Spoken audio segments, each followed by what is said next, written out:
নমস্কার, আপনারা দেখছেন নিউজ লাইভ।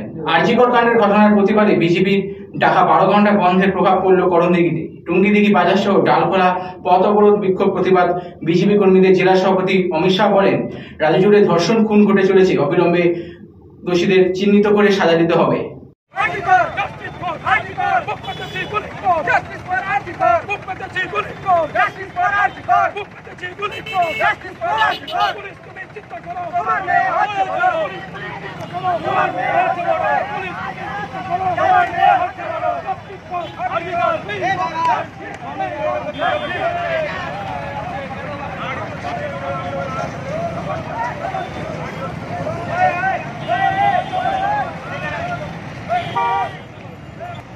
यार गाड़ी আছে রাস্তায় যান যান